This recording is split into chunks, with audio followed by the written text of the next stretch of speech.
पूर्वोत्तर के कई प्रदेश हैं, उन प्रदेशों में इस बार 3 प्रदेशों में भ्रमण हुआ। असम प्रदेश,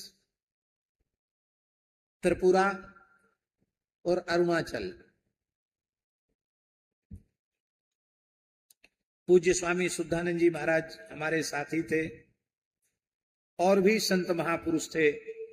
हम लोग 14-15 लोग थे। डॉक्टर पवन तिवारी जी हैं जो विद्या भारती के संगठन मंत्री हैं, महामंत्री हैं, और उधर के सभी प्रदेश उन्हीं के जिम्मे हैं। अरुणाचल, असम, सिक्किम, मणिपुर, नागालैंड, मेघालय, ये सारे 7 प्रदेश है ना, सभी प्रदेश उन्हीं के जिम्मे हैं। और वहां वस्तुतः वैदिक सनातन धर्म की बहुत भारी चिंताजनक स्थिति है। ये बात आप लोग बहुत ध्यान से सुनिए और इसको समझने का प्रयास कीजिए। देश की सीमाएं सुरक्षित हैं तो हम सब सुरक्षित हैं, और देश की सीमाएं यदि असुरक्षित हैं तो हम सब असुरक्षित हैं। और देश की सीमाएं तभी सुरक्षित रह सकती हैं जब हिंदुओं की संख्या सीमांत प्रदेशों में घटे नहीं बढ़े। पर बड़े दुर्भाग्य की बात है, जिस विचारधारा का लंबे समय तक देश में शासन रहा, उस काल में खुली छूट मिशनरियों को दे दी गई और इतनी तेजी से धर्मांतरण हुआ है, आप जिले के जिले पार कर जाएं, एक हिंदू मंदिर नहीं मिलेगा।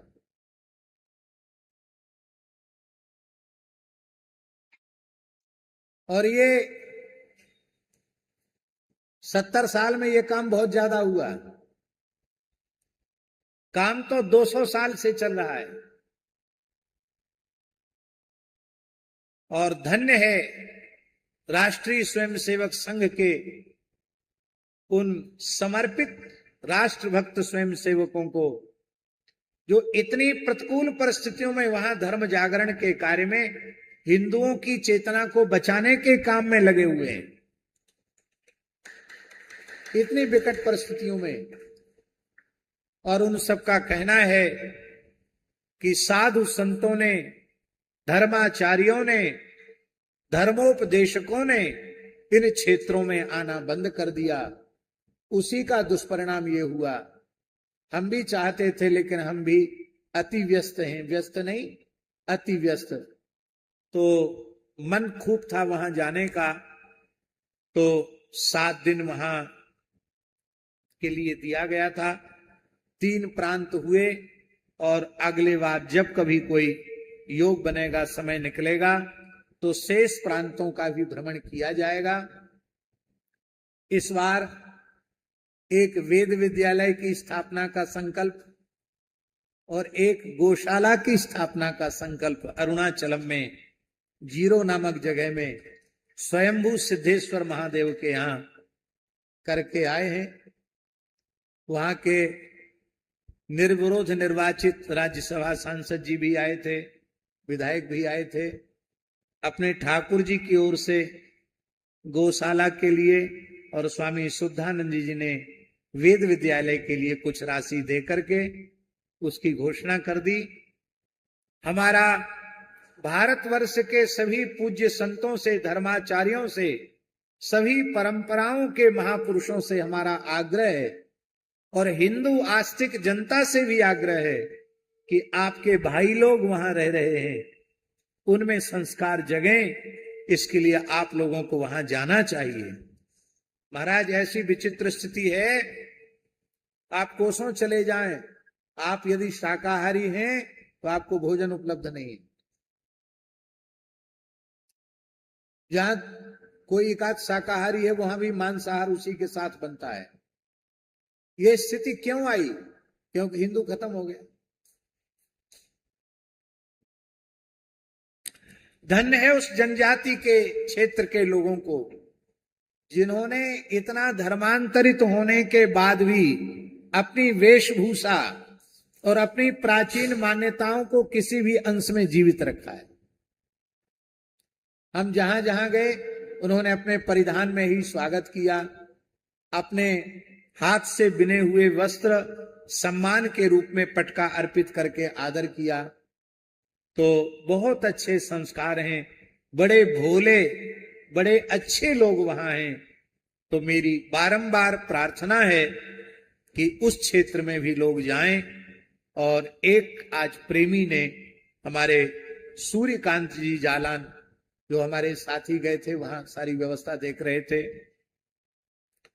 पवन जी थे और हमारे सुशील बाहेती जी, दिल्ली वाले जालान जी, सब लोग थे, सब प्रेमी लोग थे। तो एक विचार ऐसा बना है आज ही ओरछा की धरती पर कि जहां जहां जिन गांवों में, जिन क्षेत्रों में हिंदू मंदिर नहीं है, वहां कहीं हनुमान जी का मंदिर, कहीं शिव जी का मंदिर, कहीं भगवती दुर्गा का मंदिर हम लोग स्थापित करेंगे गांव गांव में जाकर के।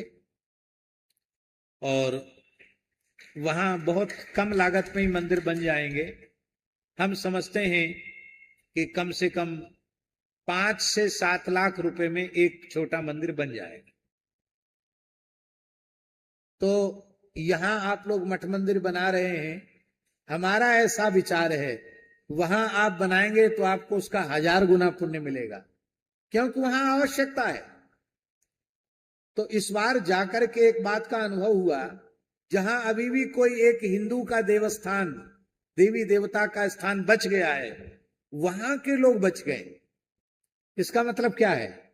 इसका मतलब यह है कि सब जगह यदि एक एक स्थान हो तो पुनर्जागरण होगा, घर वापसी होगी और फिर से हमारे सीमांत क्षेत्र सुरक्षित होंगे।